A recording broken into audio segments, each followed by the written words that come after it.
You ever pick up a phrase, Nick, from a buddy from forever ago and you find yourself saying it periodically? Yeah, I would have to go back and think, but I think you just kind of get infected with what your buddies say, don't you? That's Dude, kind of like what happens to totally. all of us. Yeah, like I got an old buddy, like I haven't seen him in years. He just said bingo bango one day, one too many margaritas. Next thing you know, anytime I have a margarita, it's like bingo bango. And in my mind, like, why do I still say that? How That you was a doing, big sir? thing. You remember when they used to do that on Sports Center? When you'd watch Sports Center and somebody hit a home run? What did they used to say? They used to say all of it. Like, what you just said, they had like Oh, yeah. 1,000 sayings. So if you watch Sports Center, you just kind of would say everything that those guys used to say. Yeah, I saw a video, and I'm not sure if it was AI or not, but like they brought back the old Sports Center like intro for like a day or something like that, allegedly. Maybe it was just Yeah. on social media or something, but I thought that was so cool. Like it just hit so differently back in the day, like the older ESPN stuff. Are you a little bit surprised that stuff still exists? ESPN as a whole? No, ESPN Sports Center. Oh, yeah, I am because it's not very. It hasn't been reinvented very much. It's not really anything that's like. It's not any better than the short stuff you could find on social. And I'm not gonna lie, a lot of the presenters I don't think are the best top-notch presenters for sports. And I don't know. That's not where they're putting their top talent anymore. Absolutely not. It's like, let's get you in there, see what you can do. Yeah, agreed. Look, it's post Labor Day. Dude, we finished last week's episode, and I said, and even maybe 2 episodes ago, hey, man, my little German white silver GTI egg has just never given me an issue. But I'm going to go do my 120,000-mile service. And the next thing you know, it turned into a 2-day, we might not even have it done in 2-day service visit. And you called me as I was driving back from Houston that night. It was like 9:30 at night, which, by the way, took me an extra 45 minutes to get out of Houston traffic just to, clear that whole congestion area. And I'm driving, and it had been a long 48 hours. My bill was about 3 times what I expected it to be. And I'm just driving there. My eyes are tired. And then I get a call from Nick. I'm like, oh, this is definitely going to keep me awake for the next hour. And sure enough, man, Nick and I just talked about all kinds of stuff. And yeah, I kind of wanted to start it with that because I have, speaking of the DSG, I think that was the last thing you mentioned last week. For the listeners of the Audi Volkswagen world, it only cost me $450 for just the DSG. So if you're going to a dealer and they're charging you anywhere north of $1,500, $2,000, please find yourself a good BMW, Audi, whatever German mechanic. That's where I'll start. Yeah, so because we got something to give people who are new here, we got some kind of thing about a transmission service on someone's Audi being basically, what was it, like $2,000+? Yeah, And he it was was like wondering, $2,400. hey, should I dump my money in? And again, this is where we kind of go, I don't know everything about the car you guys are driving. Okay. I haven't lived with all of your cars. Like, just, we need to say that, kind of pretty clearly. Yeah. And so I don't know, when you reach certain mileage, everything that's going to go into it. But here's what you found. And you and I have talked a little bit, but we actually didn't talk about your service all that much. No, not at all. This is the conversation that we get asked about a lot. Should I ... with my 80,000 mile, 70,000 mile, 150,000 mile? And the answer for you, I think you should share with everybody, is it was kind of a no-brainer. Hey, yeah. I took this car in. Yeah, I'm paying 2, 3, 4x what I thought, but you never questioned it, right? No, and another reason for it is that it had been so reliable up until that point.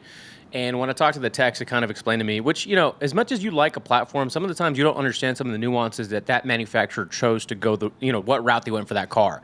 So whether it was like, okay, camshaft cradle leaking, and then you realize, okay, they don't have the same kind of gasket approach that most people have. It's like, it's not like an RTV, but you know what I mean? Like they put something on there to kind of seal it, and over time it's going to harden. You're going to get these leaks. Regardless, it's just going to happen. You might think like, why would you do that? But it's just what they do. So that had kind of escaped. But by the way, a gasket would do the same thing. I mean, exactly. A gasket, they just chose, it's essentially just a liquid gasket instead of an actual, hard gasket. Exactly. So some people might be like, it might be such a foreign thought to them. Be like, why did they choose that route? Regardless, most cars, like, we've all had rear main seal leaks. We've all had some sort of a leak on a vehicle. So the guy was like, look, it's going to happen. I own BMW, so valve cover gasket, very common. Exactly. So when Nick laughed when I said, so there was an oil leak, before I could even say where, he just started laughing. Oh, the oil leak, huh? I was like, dude, everywhere. Oil pan, oil cooler, everything was leaking. Yeah, but I think this is what, again, we get back into car enthusiast. Okay. And we did this thing last week. If you guys haven't listened to the Labor Day episode, I mean, we specifically pulled up sub $40,000 enthusiast, 2-door enthusiast cars. And what we found was astonishing. When everyone says, I can't find, and then you actually do the homework for 5 minutes, by the way, it wasn't real homework.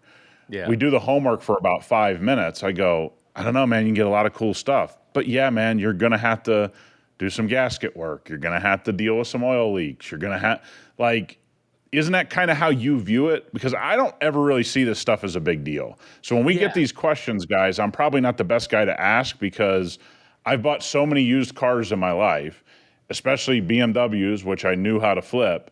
But from every brand and every truck and every truck brand that I just go, that one has its gremlins. Let's go ahead and deal with it. It's now popped up. Here we go. I really feel bad because I don't see it as a big deal, but I know a lot of people do. Yeah, so to piggyback off what you had just asked, I didn't think of it as a big deal. One, because it needed to get done anyway. I'm very good about my scheduled maintenance. By the way, the car stocks, guys. So I like Nick, I think we enjoy cars the way they are, like the way they were made, the way they were intended to kind of be experienced. Pause, right? Or comma, I should say. And then improving it or OEM plussing it or, just doing any kind of upgrades is also just kind of a plus sometimes.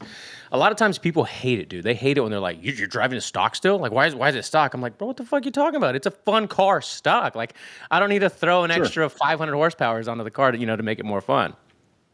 Yeah, and again, if I want to do that, I am still going to do it to the highest level where blowing my engine up or, having such camber on my wheels that I got to worry about I'm not going to do that, right? Yeah, I'm going to buy platforms I like. And if I want to do something, like you said, it's OEM plus. It's not this. And again, I just don't know how much of this has been taken to the top levels of people with modifying, because really when I think probably in your crowd, my crowd, many of you listening, in your neighborhood or in your car community, I bet most people are OEM plus. Okay, almost like 90%. The internet and content creation has made you believe that this guy's going to take his Trackhawk and he's going to make it 2,500 horsepower. And it's like, no, most guys with the Trackhawk are just like, I bought the Trackhawk, we're kind of good. I think, maybe put some different wheels on it or a different suspension, but this thing's going to look how it should look, and it's already got enough horsepower. I think the internet's made people believe that all of this insane modification's going on, but I bet in most groups of our friends, everyone's pretty near OEM plus.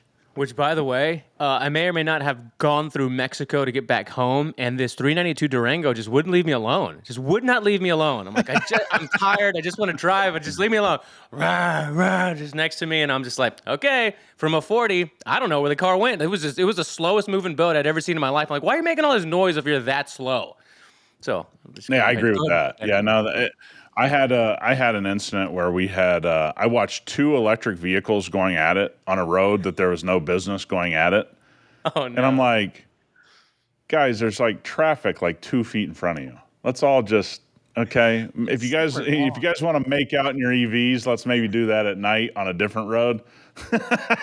That's the funniest shit I've heard today. If you guys want to make out in your whispering cars, please do that somewhere else. Yeah. And I would say it if there were 2, demons going at it. I mean, it was just so corny. It's like, guys, this isn't the time, the place. There's no room. What are we doing here? What's the movement? I have no idea. But, dude, this legitimately went on for about 2 miles. I was like, I moved over. I got out of the way. This guy was just like right next to me. You tried to be so friendly. You're like, dude, will you finally just pass? Yeah. And then once he did, he just slowed back down. I'm like, oh, no, this guy's not going to leave me alone. So needless to say. Hey, man, I've been in Houston for a long time. You better just go ahead and let me get out of this place because I'm about to come unglued. 100%. So to put a pin in it, I did do a ton of stuff. I got my little notes here, not notes, my invoice. But yeah, the DSG, I did the whole 120-mile thing. I had to upgrade the oil pan because it had cracked. Because everybody uses plastic, right? I mean, you might as well upgrade it to a metal one if you can. I did the oil cooler had to be replaced. I had the camshaft cradle because it was leaking.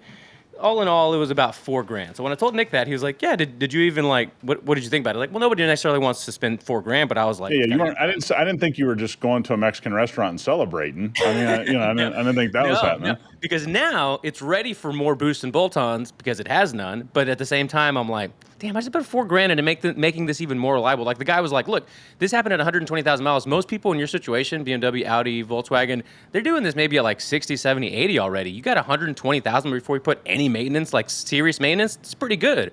I said, exactly. And this is why I'm confident that as I upgrade it, it's already going to be more reliable. At least that's how my brain rationalizes it. Yeah, but I think it's all built upon you never skipped schedule maintenance. Yes, which you So have I think been so good about. yeah, I think that a lot of mechanics say that to people like you and I don't know if it's always said to their other people of like, hey, I have a customer that has the same car as you.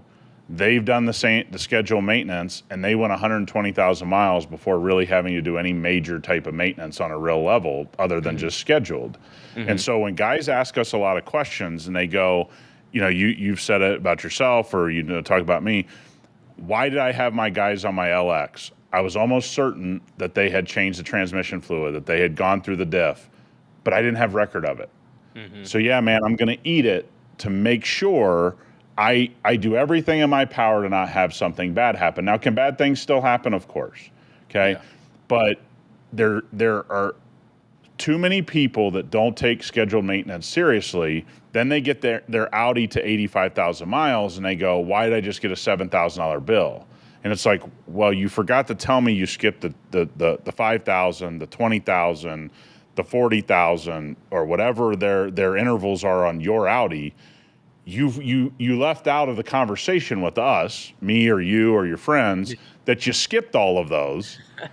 And so really the money now is going to get bigger because a lot of things popped up that shouldn't have. And so when guys ask us about this stuff, over maintenance is really not something you can do. Yeah. Okay. It's No, not, for sure. I know when I had a conversation with somebody recently, a very smart guy, and we have a buddy who's gotten 400 to 600,000 miles on, it doesn't matter what vehicle he bought, Jeep Grand Cherokees, Durangos, whatever. This guy drives coast to coast. Okay. He just doesn't like to fly and he travels for work. That guy will swear to you, he never goes 3,001 mile over an oil change. Now, if you have on your record, let's say 5 to 7 cars of all different manufacturers that you've gotten to 500,000 miles, I don't really think it's like by luck that that's happened. Okay. But then there are people who be like, oh, you could wait till 5,000. Well, that guy's going to argue on you and go, hey, I do it right at 3,000 and I get my cars to 400, 500, 600,000 miles without any real trouble. So you can't overchange your oil, no matter what this narrative has been of like, well, it's actually tougher on your engine. I'd rather you change it quicker than slower. And that goes for all of your maintenance too, man.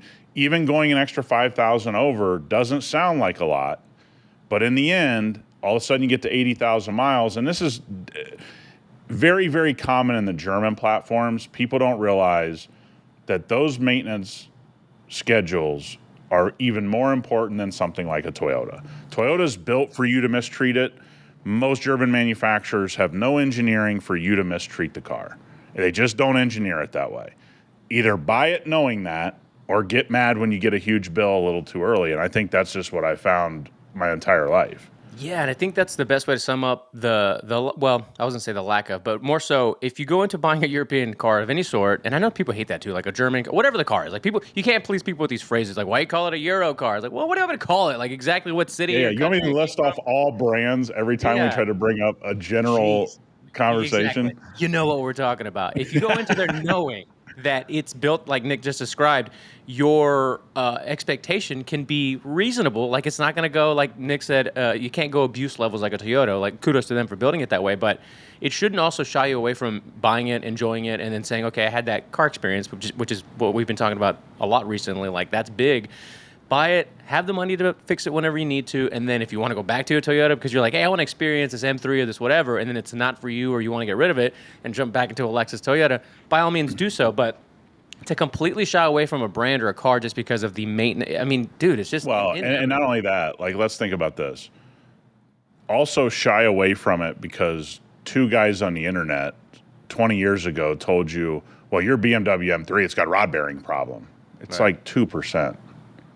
Okay, it's like 2%. If you keep your eye on it, if you keep your fluids changed, you keep the oil right, if you keep it monitored, I don't know, 2 to 5% have had an issue.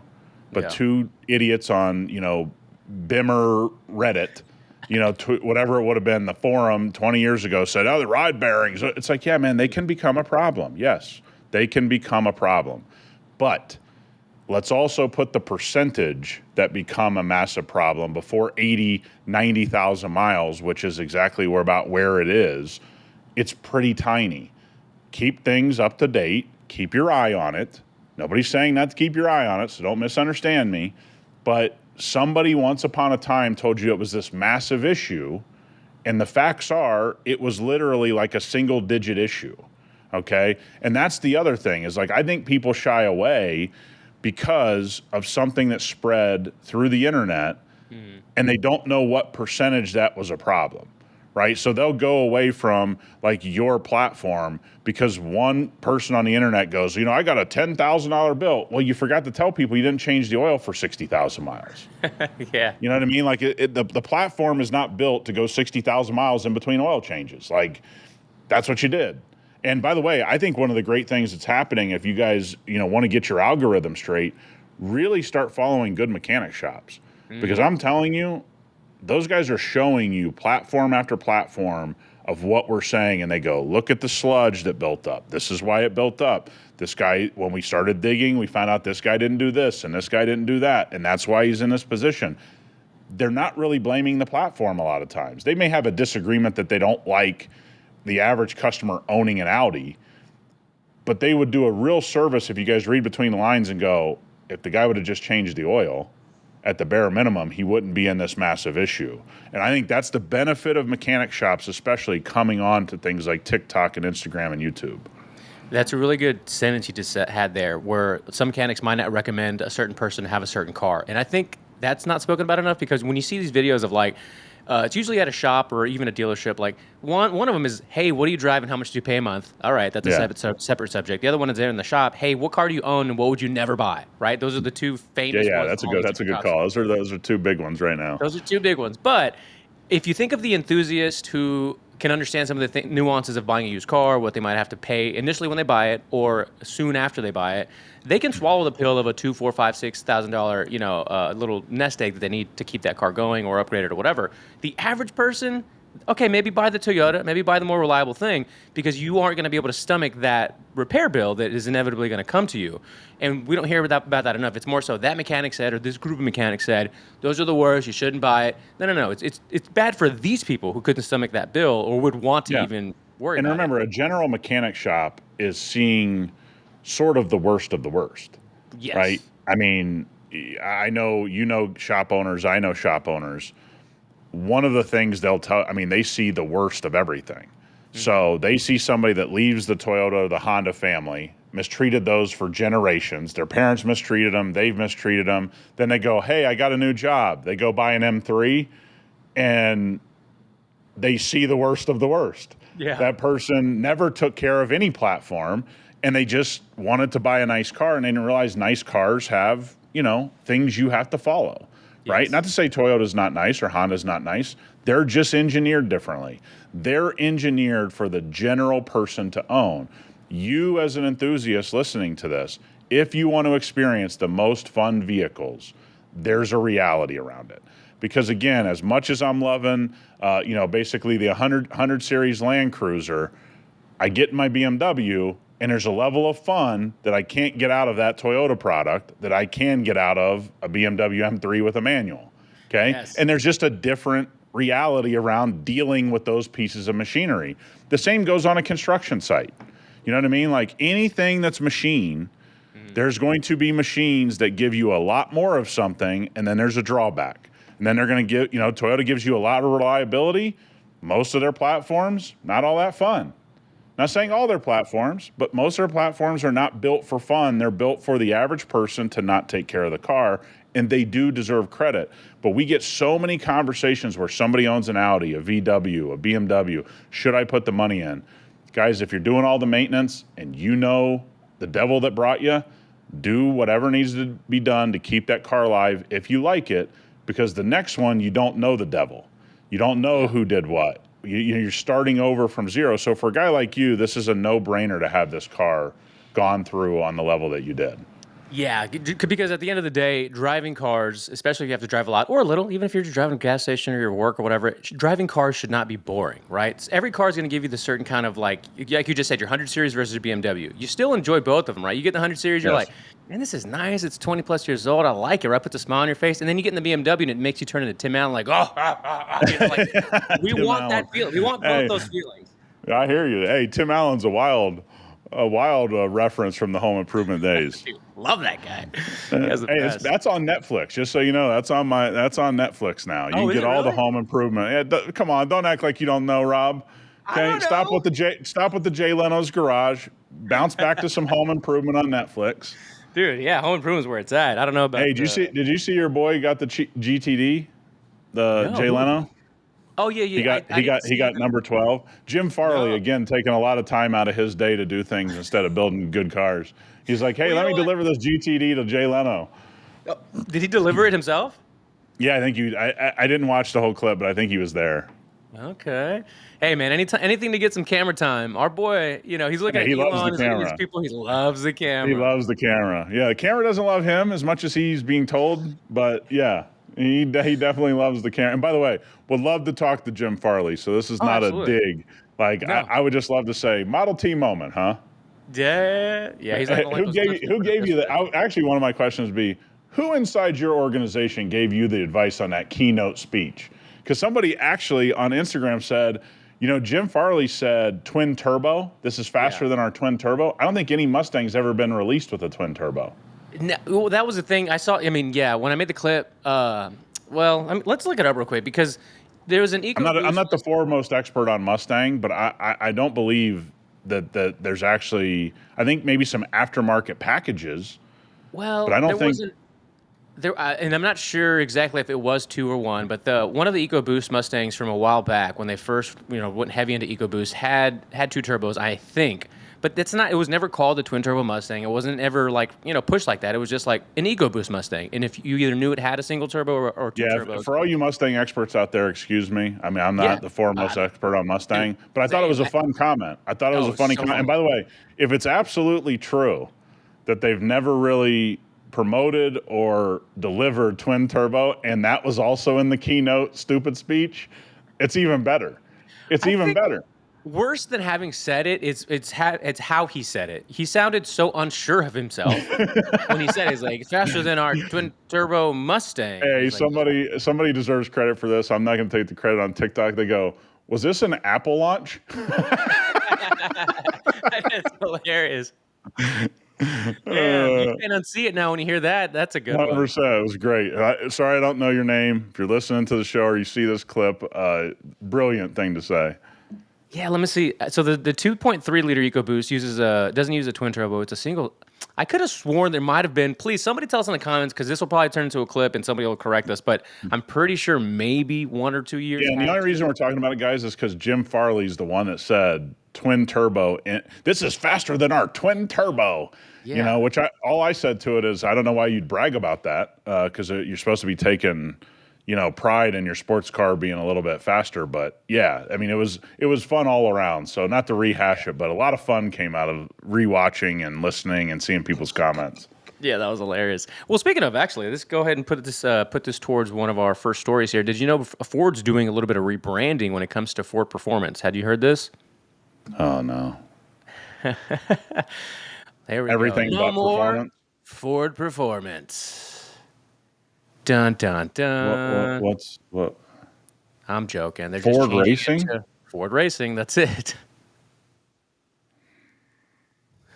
Hey, you Ford guys. Hey. I haven't bought it yet. I'm only looking at them, right? Don't say you Ford guys. You Ford guys listening to this. I actually really again, we're just back to, can you guys just shut up for a minute? You're just doing too much. You're the guy at the party that's bouncing around. You're making the party uncomfortable. You're talking too much. You're doing too much. Creeping Everyone's trying out. to chill. It's summertime. You're just past Labor Day. Like, look, man, just like get into that fall chill mode. Maybe grab you a pumpkin spice at Starbucks, whatever the people Hell at yeah. Ford Performance are doing. I'm guessing it's a lot of grabbing lattes and whatnot from what I can see, because it's not really about anything else at this point. Okay. Another big decision over there at Ford. I mean, Here, I don't think there's anything wrong with Ford Performance. I don't think there's anything great about Ford Racing. Once again, probably an internal memo. They're real big about releasing internal memos as news. dude. Okay, you guys are Ford Racing now. Okay. Check this out. Wake up, everyone. Ford Performance is dead. Long live Ford Racing. That's it. A rebrand. Everything else remains the same. Mark Rushbrook retains the title of Global Director for Ford Racing. Henry Ford's great-great-grandson, William III, William Clay Will Ford III, stays as general manager. Nothing Hey, else. you know you're rich when you got a lot of names. Dude, right? When you got a lot of names, like that's, you got family money. This is Yeah. William Clay Will Ford III. It's like, I don't know, man. I don't think you're doing that guy any favors, but that's a sure. So for our audience, someone has money if they got 4 or 5 first names and then Ford III. Dude, every Okay. time, it's so funny you brought this up. Every time I hear that, I think a third name. I think of the guy from Family Guy, James William Bottomtooth the third. Every time, I can't Yeah, believe you good said that. call. Every time, dude, that is so funny. Yep. Yeah, and by the way, what a great. I mean, the only thing is, this kid's only had what, like 2 good football teams, like in his whole life, because they just got good recently. So I mean, you do get Lions tickets and you get owners box, but I mean, you get to cheer for the Lions. For all you Detroit fans, you know your own sorrow here. But I mean, you imagine being born into the Ford family. Got to be sweet. Got to be a That's sweet gig. if we're talking about, and we'll get back to cars in a second. If we're talking about these royal type of families, who do you think would be the coolest if we're talking about the car world? I think I Ford don't is know, up there man. for me. It's gonna be hard to beat the Ford. The Ford family has stuck it out Yeah. and been involved for so long. It's going to be hard from an American perspective. It's going to be pretty hard. I mean, that the Ford family would be pretty sweet. Now, you'd only really want them to give you like a Ford GT. So Right. I don't know how much you can daily drive that. I don't know what exciting other thing. What are you going to drive, an Expedition?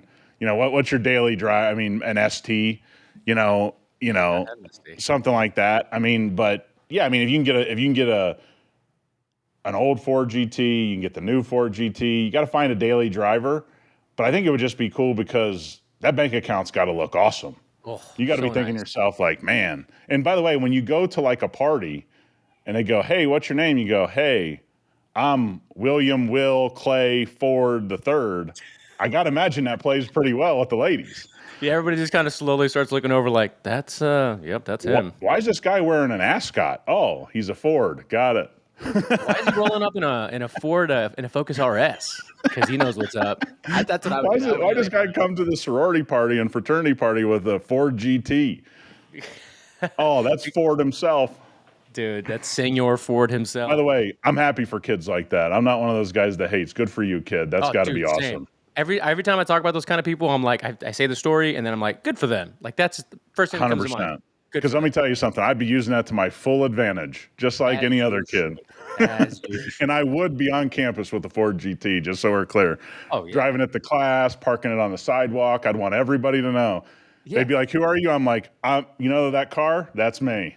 Yeah. What do you think I'm gonna take public transportation to school when I No, get driving this? no, Are you out of your no mind? way. No Take the way. bus. Like what? And if you have too many drinks, you just probably have enough money to have a driver. So you don't even have to get an Uber. You just Driver, roll. hail for the Oh, hold chopper. on. Hail for the Yeah, chopper. yeah, hold on. I got my 2 cars. My daily Okay. driver would be an Excursion.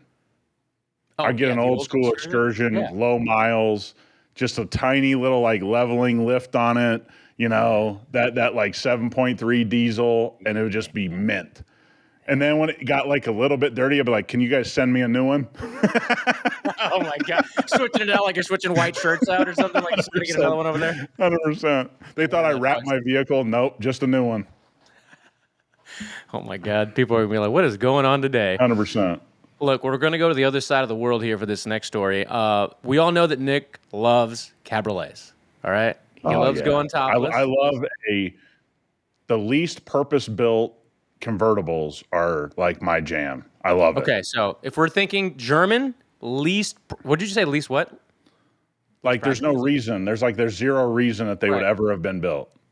If we're talking German, we're talking Oh, Cabriolet. hold on. Land Rover Evoque is 110% the overseas winner of. I can't believe they ever built this in a cabriolet. Okay, who do you think should not be building one, but is going to be building one very soon? Well, if Mercedes had any real nuggets, they'd be bringing back the G-Wagon Cabriolet, which is kind of underrated. If you tell me BMW, that's going to be a real hit to the ego. Okay, I got a BMW in my garage. Oh yeah, that's what I'm talking about. Mercedes teases a G-Class Cabriolet, and it's coming here. 100%. That absolutely should be built. We do not prepare the way that most people might think we prepare for this show. I always have the show rundown. The Nick's like, don't tell me, let's just roll. And that's what we did today. Yep. Nah, that should be built. That should have been built yesterday. That should have been built the last 10 years. I know for all of you that aren't into G-Wagons, there you go. A 6x6 G-Wagon's a little wild. But for those of you not watching on YouTube, Rob's going through all these pictures of different G-Wagons. No question. Absolutely, the G-Wagon Cabriolet should be built. And I detest that you even tried to frame this as it shouldn't be built. That right there is sick. That silver one is sick. The silver one? That's your jam? Yeah. Next one back. You're not driving that? Give me a break. Yeah, I mean, it kind of looks like an Isuzu Rodeo, but yeah, I drive it. Wow. Watch yourself. Watch yourself. You're getting into real discriminatory behavior here. This actually looks like those mini vehicles you see on social that come over from like Temu or wherever they come from. Hey, I'm gonna say this: don't besmirch the G-Wagon Cabriolet. I think that looks hideous. That looks terrible. Yeah. Don't do two-tone. I mean that kind of two-tone with the brown top. You don't do a brown top. That one looks okay. That brown top? No, you like that one too? That one looks okay because it's down. I guess because the color looks better. Well, because it's down. Yeah. Correct. It's better with the top. No, G-Wagon Cabriolet is a no-brainer. Obviously, you got a bunch of people in the G-Wagon, buyers circle that are buying things like Bronco. If you offered something like this would be the beach cruiser they would buy. It actually looks better with the top down. That same one. Yeah, the top looks great down. Yeah. Huh. Well, I mean, we can probably all expect, man, it looks nice on the inside too. We can all expect. one thing AMG will do is some nice interiors and Mercedes as a whole. Man, oh man. And if you guys want to see Nick take care of a really, really nice interior on a Maybach, it's on the Hyperclean Store YouTube channel. The thing was sick. Yeah. Hey, that Maybach is... I'm going to tell you, you drive that car, you go, yeah, I see this could cost $285,000 pretty quick. So you know the way people go, like when they get into an electric car and they've become like fanatics of it, and then they just think like all other cars are dumb. Is it the same effect on the Maybach? You think where it's like you get into that, you're like, wait a minute, no, this is where I think it's a certain class. You know, when you get to a certain level of buying power, it's pretty hard to go backwards. And I had this a lot during the Bronco craze during the pandemic, where Broncos became so hot. And especially like, what was it, Badlands edition and this edition and that edition. They did an excellent job on that launch, right? And I had person after person that was already in the class of vehicle that I go, guy, you're going to get this Bronco, you're going to get in it, and you're going to go, what is this, right? I think you get to a certain level of vehicle, it's very tough. I had this with... I had somebody buy a Model 3 that I know who's like in the top echelon of buyer. And he's like, well, I go, well, first of all, you should have probably bought the S just to really but I said, you're going to hate this thing. He was in it for 2 seconds. He's like, yeah, you give this to somebody, get rid of it, sell it back. I mean, it was something like that quickly because he just wanted the experience. But I kind of told him, we talked about it afterwards. We're pretty good friends. And I said, dude, you're already at this. You're at this top level of buyer. Like, Lucid would have made some sense. Rivian would have made some sense to you. But going down to an entry-level Model 3, that's not really... And I've had people, I've said it on this, that literally got Lucids Lucid Dreams, whatever, they got the highest end. They had it for a week and were like, not for me.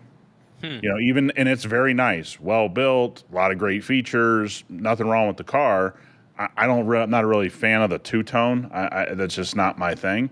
But they get in them and they're just like, no, not for me. Like, I'm going to go buy a Bentley. But I just think you get to a certain level, man, and it's real hard to go backwards. For me, it's really, even when I get to drive these vehicles, it's really not hard for me to go back to the vehicles I have because the things I buy, I like.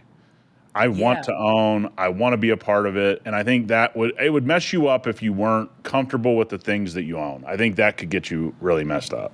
Yeah, I want to come back to this, but since we're almost halfway through this week's episode, if you're new to the show, this is welcome to the #1 automotive-related podcast on planet Earth. It's the fastest-growing automotive podcast ever created by two people on planet Earth, and we talk about car predictions. We can talk about you having 4 first names. I mean, we got a lot of car content. William Bottomtooth from Family Guy comparing him to the Ford, heir or heiress. I don't know. But more importantly, we offer you a good hang, and we've been getting more and more comments on YouTube. Actually, in our latest Apple review, if you haven't left one, please leave one, kind of quoting that, saying like, dude, the show is great. You do offer us a good hang. Like, we do appreciate the good hang. The market predictions, all of the other real life stories and scenarios are also enjoyed, but the good hang is what everybody enjoys. So Nick, bravo to you and both of us for, I guess, giving the people what they want. Hey, we're going to give ourselves a pat on the back here. Hell yeah. If you're new, we do that I do that. Rob does it pretty much every episode. So if you're looking for people that like to pat themselves on the back, please tune in.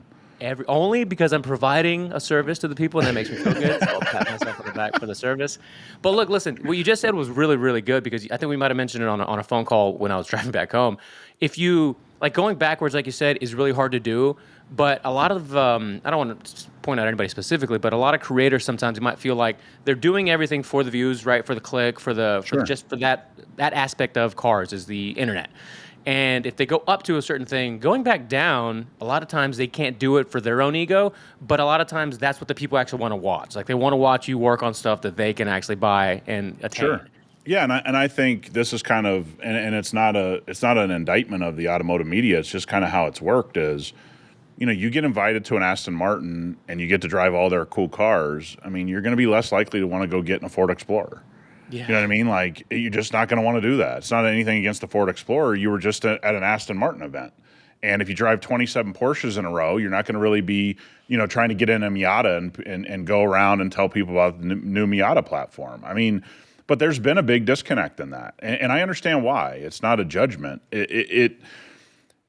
There's a level of belief that people are only going to tune into the most special cars. And by the way, if they make 1,000, 1,500, 2,500, 3,500, or as many as somebody will order, that ain't that special. Okay, special means there's a limited number and they'll never build another one. But little dirty secret in the supercar world, right guy calls you and wants one and you're going to build one, not as special as you think. And I had this conversation recently with someone and go, as special as something like F40 is, okay, it's a special vehicle, a Countach. You know what's amazing? You can always buy one. There's always one. So you guys going to the dealership and thinking this is the one Ford truck or I got to get this Chevy. You're going to always be able to get something you want.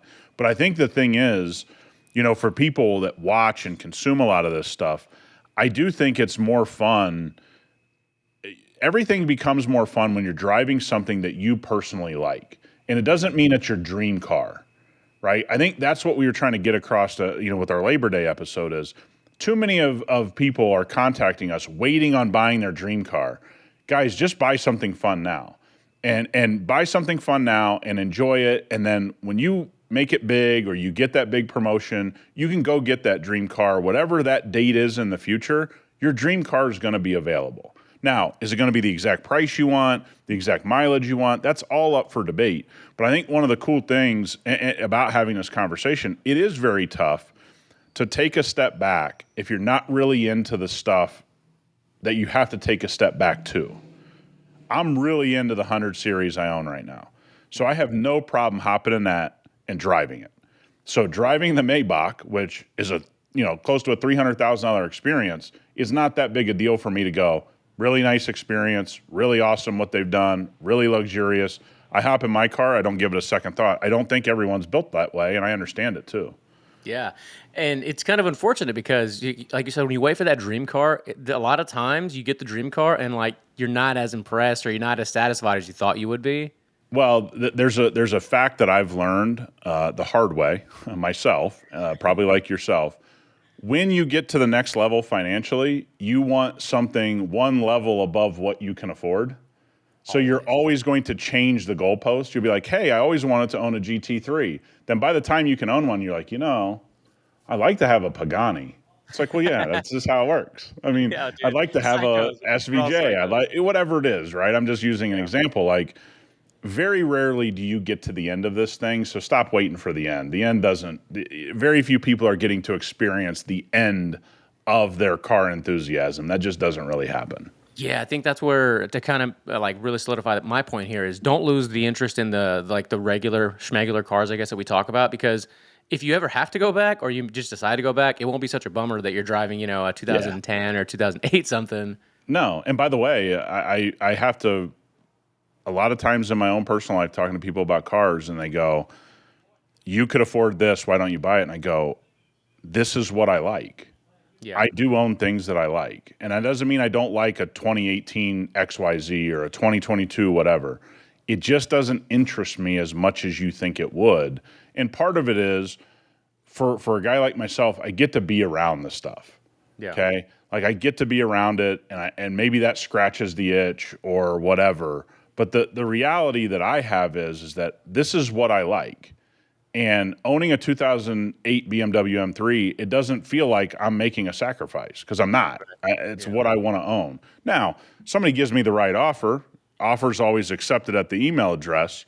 The car's gone the next day. I mean, I just so everybody knows that's the way it works. Clutchculturepodcast at gmail.com if you're looking Yeah, for you give the right offer, that baby's gone tomorrow. Like, don't yeah. get it twisted. There's that a lot of guys that go around car shows talking to guys about their cars, and sometimes you'll find the really rich guys that have like a really rare type of car, and they're Yeah, like, "Hey, would you ever sell this?" And the guy that really knows what's up, he's like, "I mean, everything has a price." He's yeah, he's so yeah, casual about it. yeah. No, there is no. Once you trade and buy and sell enough cars, you realize there's always another one to get. There's always another one you'd like to experience. There's always something, right? And that's what we want to instill in people. Guys, go enjoy something now. When you're done with it, sell it. Yeah, you might lose a few, you might make a few, you might break even. That's all part of the game. Go have fun with it, and I think it's just more enjoyable that way.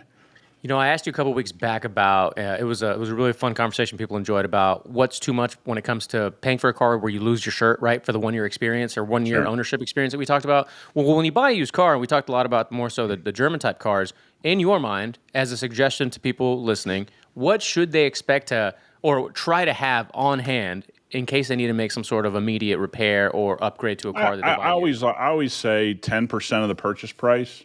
Okay. So let's say you buy a $30,000 used BMW. I'd be ready to dump $3,000 into it first Makes day I sense. own it. Okay, Yeah, for and again, just because not that it's going to happen, but I don't think you should buy a used car and not immediately go through the entire thing the first week. I'm not saying the first day you get it, right? Go drive it, have a good time, make sure no lights are on or whatever. Like you're not in a Yeah. dire situation. But within that first week to 2 weeks, it's getting to a mechanic, and I'm going to put my oil in it, and I'm going to go through all the fluids and different things like that. I'm going to have them check through everything, see if there's oil leaks. Look at things like the suspension, make sure I don't have anything. Look at tire wear, look at brakes. I just am kind of accustomed to doing that. So 10% of the sale price. And again, you got to remember, guys, if you're buying from an auction, that auction fee is part of the sales price. Okay, so if you bought a $30,000 car, and let's say there was I'm just going to use a round number, a $5,000 auction fee, it's $3,500 is 10%, not the 30 you paid. Right? Right. So whatever that whole invoice cost you, keep 10% and be ready to spend that right away. And I don't really think it's out of bounds to think you're going to spend somewhere between $500 and $800 just changing everything out. Going through air filters. You might end up with some brake issues. You might end up having to put some tires on. Like, just keep some money around, and you'll be good to go. when a lot of people go out car shopping, it's funny that, and this is all of us, I don't want to just generalize here, but you're looking for the best deal for the car that you want to buy, which is fair. Yep. We all want that. Yep. And because of that, like you're in such a like, find the best deal, find the best low, whatever mileage, find the best spec of whatever. You're in that mind mode. And then you get the car and you're so in the, let's try to like save as much as I can on this purchase that you don't think I should probably do the scheduled maintenance if it's a more modern car as soon as I get it. Because you were saving so much money, you're like, I'm not about to dump 3, 4, 5 grand into the That's a good point. into this car. And it's like, bro, like that's what's going to keep you, enjoying that car longer. You saved money on the purchase. Ideally, like put that into the scheduled maintenance aspect. Get out. Yeah, of I mean, look, it'd be like simple things like this. I mean, a lot of cars you get have real cheap brake pads. I mean, it's just the way people operate. Shops will tell you that. They'll say this is what should go on here. The guy will be 4 levels down from where he should. Yeah. So, pulling brake pads is a pretty normal thing. Going through, or the rotors, they got any kind of like warping or deep, scouring or things like that. Like, it's a good point you make is if you save on the front end, which is awesome, right? That's what we all want to do. If you save on the front end, man, go dump that in. Especially like there's always this one weird thing that happens. So when I bought my M3, it arrived with like 39,000 miles on it. Let's say there's a 40,000 mile scheduled maintenance. I'm just doing it. Absolutely. Like that. I'm not going to drive it 1,000 miles and then do the 40. It's like I got it here. I want it gone through. Do all of the oil, check the gaskets, check for oil leaks, but change everything out and do the scheduled maintenance. I'm going to knock it all the way out. And that's also kind of a good thing to do.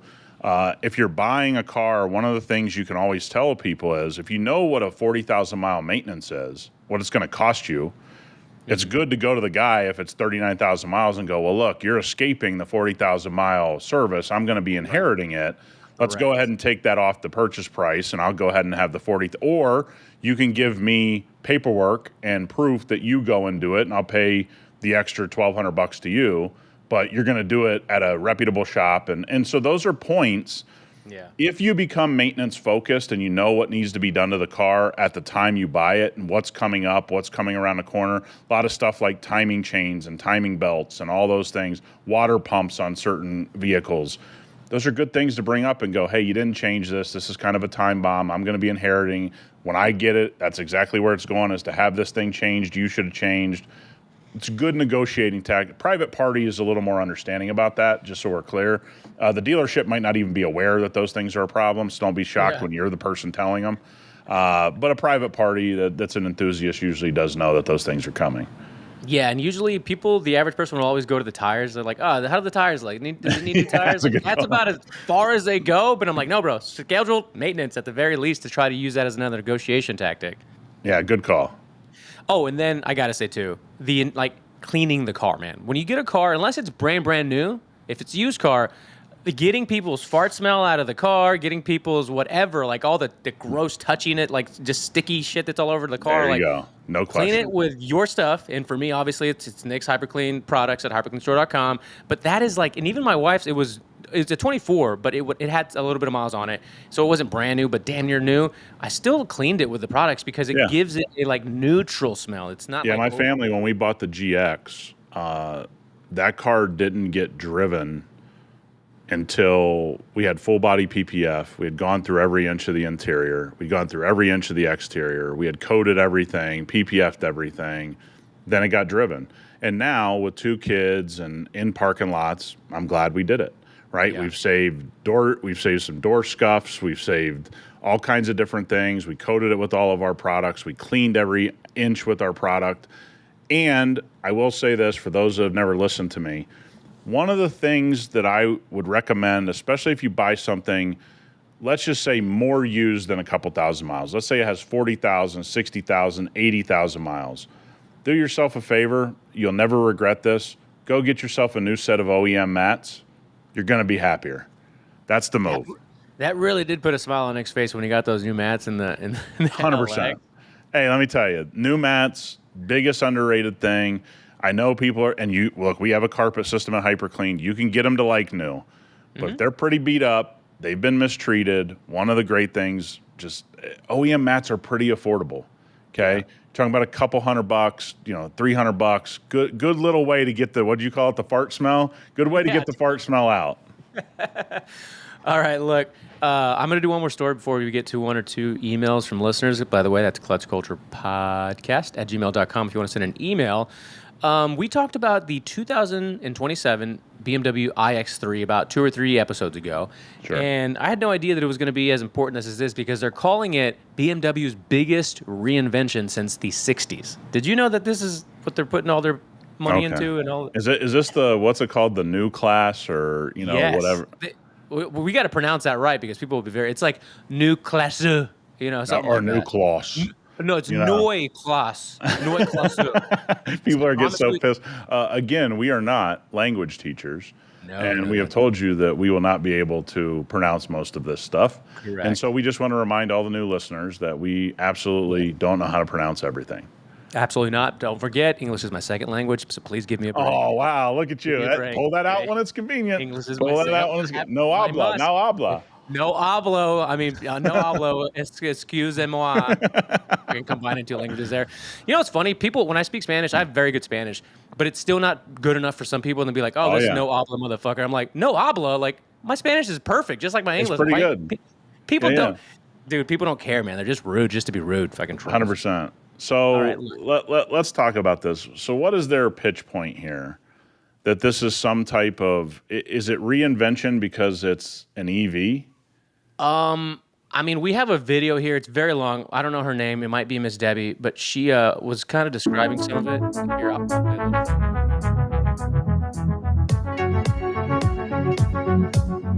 I'm Elisa Priddle with Motor Trend, and I am in Munich, Germany for finally our first look at the production version of BMW's iX3. This one is the iX350 xDrive, which means it's a pure electric vehicle, all-wheel drive, because it has motors front and back. But the reason we are so excited about this is because forever we've been hearing about BMW having a new platform, their Neue Klasse. And this is the first look at what is now going to produce 40 models off of this brand new architecture. Oh, geez. So Neue Klasse is the future of... They say 40 models? Yeah, and not the models that you and I might like. So I'm going to tell you this. And this is going to get into a lot of semantics, I think, in the future, and we're here now, so I guess I don't need to say new future. So now is this just trying to say that we've built the skateboard and we're going to put different bodies on the skateboard? Because what I have seen about this, and it's very limited, is that essentially they're selling the brain of the vehicle more than they're selling performance of the vehicle. Right? Oh, it's yes. like the thing running this is this new age thing, and now BYD and Tesla, they're not ahead of us, and we've caught up to them. By the way, once I can hook up Apple CarPlay, I'm pretty good. I'm good. Yeah. Dude, So I think this goes back to all of our listeners, something we keep repeating. Selling people tech when they use like 5% that's available on an iPhone of the tech, I don't think is going to be the winning formula that I think BMW is trying to make here, which is the brains of the vehicle are now the selling point because they don't have an engine to sell, right? So there's no engine to sell. They're trying to make this the new engine, which is the brain behind the vehicle. Well, I got news for you, man. Once somebody plugs their phone into the system, the brain of the vehicle is irrelevant. Can I show you some of the interior, like what the big selling point for this thing is? Because it's got this is the one that has a screen up there at the windshield, right? So check this out. And I forgot I was blowing your eardrums because you're on the same channel. Whoop, there we go. X3. We have a nice two-tone interior, a lot of recyclable materials, such as this, which is made from recycled fishing nets and other plastics. Recycled fishing nets. I always wanted my car to smell like tuna. A screen. So love it. Over here, you have 43.3 inches of a panoramic vision screen. Here's the control screen. Kind of loving the shape of it. See how it's inclined towards the driver? Why is it and sideways? It's right here, easy to use and touch. What was that called? A parallelogram? So, here we go. Panoramic vision. Like an engineer over here. Configure. Up here, you can change what you want to see up there. So maybe I want to take that one out and I want to put this one in. Screen. Very, very easy. Put whatever you want in there. Yeah, when you do this while you're driving and you rear end everybody, this is really simple. Wait till she There you go. talks to it. Configure however you want. And check this guy out. This is the personal There we assistant. go. So, hey, BMW. See, he blinks, he looks at me. I gotta love it. I don't want that. Hey, BMW. How do I get to the airport? Here's what I found. You can say things like, You can "Take me to imagine the first one." malfunctions that Which are going one to do you happen want? with this As feature. you can see, Someone's it gonna does bust respond it. incredibly quickly, and you can use natural voice to get it to do Dude, what okay, you I gotta want. Stop. This is terrible. So I gotta ask, and for all of our listeners out there, I'm not really trying to like make light of this, but have any of you thought you needed that? I don't use By the any way, was it so hard to go into Apple Maps or Maps and just say I want to go to the airport? Like, did you need this? And I feel for car manufacturers because they have no idea how to sell an EV, especially one that's 60 grand, 70 grand, 80 grand, 100 grand. They don't know how to get you, the buyer, interested in paying that money consistently. We've seen that from the sales numbers. It's not Nick and Rob's opinion, right? Mm-hmm. So one of the things that I always talk about what has to be going on in these meetings for years on end where nobody goes, I didn't want this creepy screen blinking at me. Like, nobody said that. Nobody just goes, is it really that difficult to select a destination? Like, are we really solving a problem? Because look, I don't know about everyone else.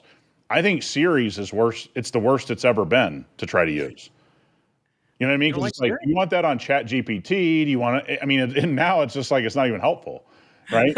and it's like, my question is, who was asking for this, right? Who was asking for it? And again, I'll say the same thing from a design perspective. It's really cool you got the used tuna nets in my interior of my $70,000 car now. I mean, evidently you guys think that's awesome. But again, you couldn't bury the screen into the design of the dash. You just lazily put it on top of everything. I just don't think this is the class of vehicle they think it is. So in the article, it goes on to say, like, one of the headlines is Brainiac. Key to everything is to switch to a zonal architecture with 4 super brains in what BMW touts as a masterpiece of engineering, where it connects and reacts 10 times faster and smoother for safer driving experience. Dude, everyone's just becoming Intel. Everyone's AMD. Everyone's just kind of like a tech company that maybe gets you from it's all NVIDIA. They want to get their stock price like NVIDIA, but they don't realize NVIDIA's like making stuff for everybody. You guys are just building a car. Yeah. Here's what I'm going to say. You guys are making all of these engineering advancements. Great. That's what you're selling. Usually, when you advance things, you make them cheaper because the advancement makes things easier to produce. For some reason, I'm still buying a $60,000+, X3. Couldn't you find a way to reduce the price since you guys have come up with this new way to engineer? You're supposed to make things simpler. How many of you guys today, when flat screens first came out, they were 10 grand. You go into Costco now, there's a 100-inch for like $400. Yeah. That is the economy of scale that all of you as consumers are used to. Now you're making cars that are supposed to be easier to manufacture. They're supposed to be less parts in the car to be assembled. There's less moving parts in the manufacturing, and I'm being charged more or the same. Make it make sense from an engineering perspective, because a $1,500 iPhone should be able to run a car. Mm-hmm. So how is your system cost $42,000? So knowing what we know, what you just said, what do you think this is going to start at when it comes out next spring? I mean, if it's based off the X3, I bet you they're in $60,000+ territory. 80,200. Oh my God. Come on, guys. Come on. Like, even you zealots have got to start living in the real world. Like, all of this advancement, all of this easier to manufacture, all of this skateboard idea, all of this replicable idea, which you seemingly can't do across all ICE cars because some have a 4-cylinder, 6-cylinder, 8-cylinder. I build trucks, I build diesels, I build this, I build that. All of that goes into the cost of an ICE engine, right? Because you have so many of these different platforms.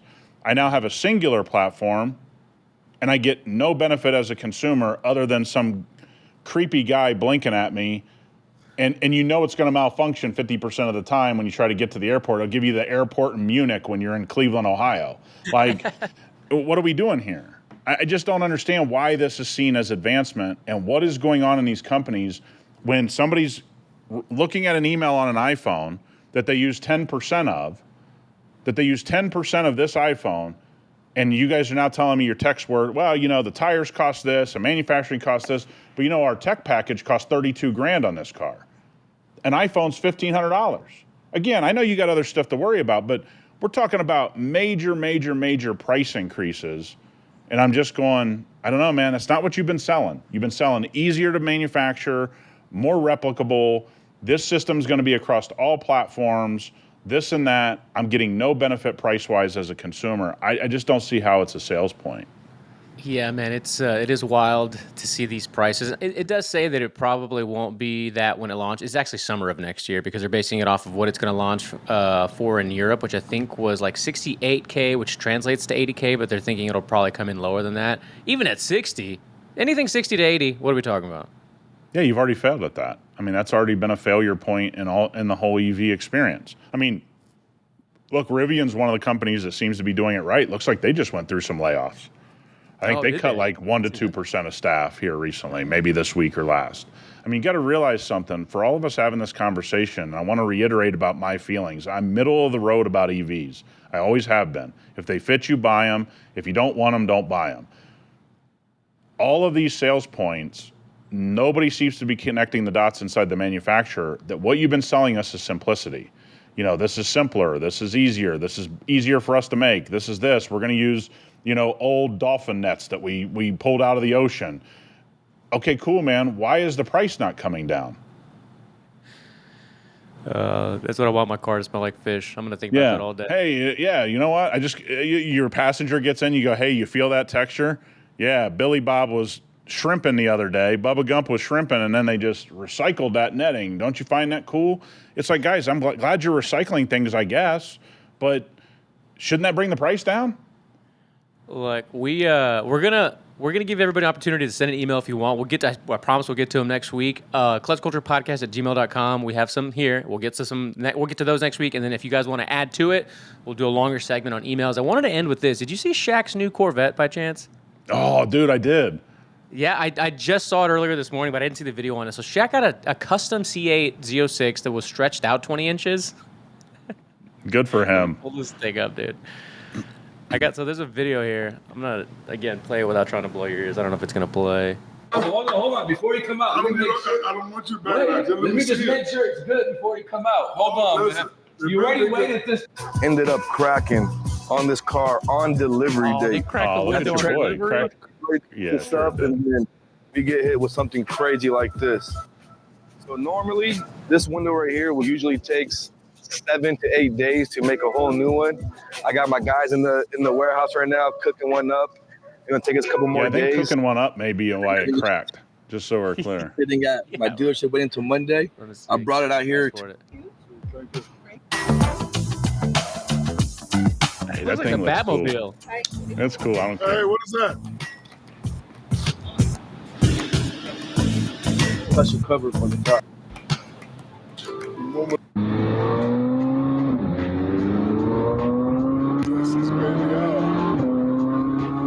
Sounds great.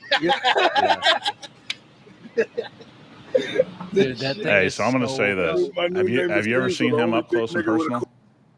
Not up close. I've seen him, but not up close. So you know stuff around here, fights, things like that. He's super into things like UFC. Right. He is one of those people you see in person, and you cannot believe it's real.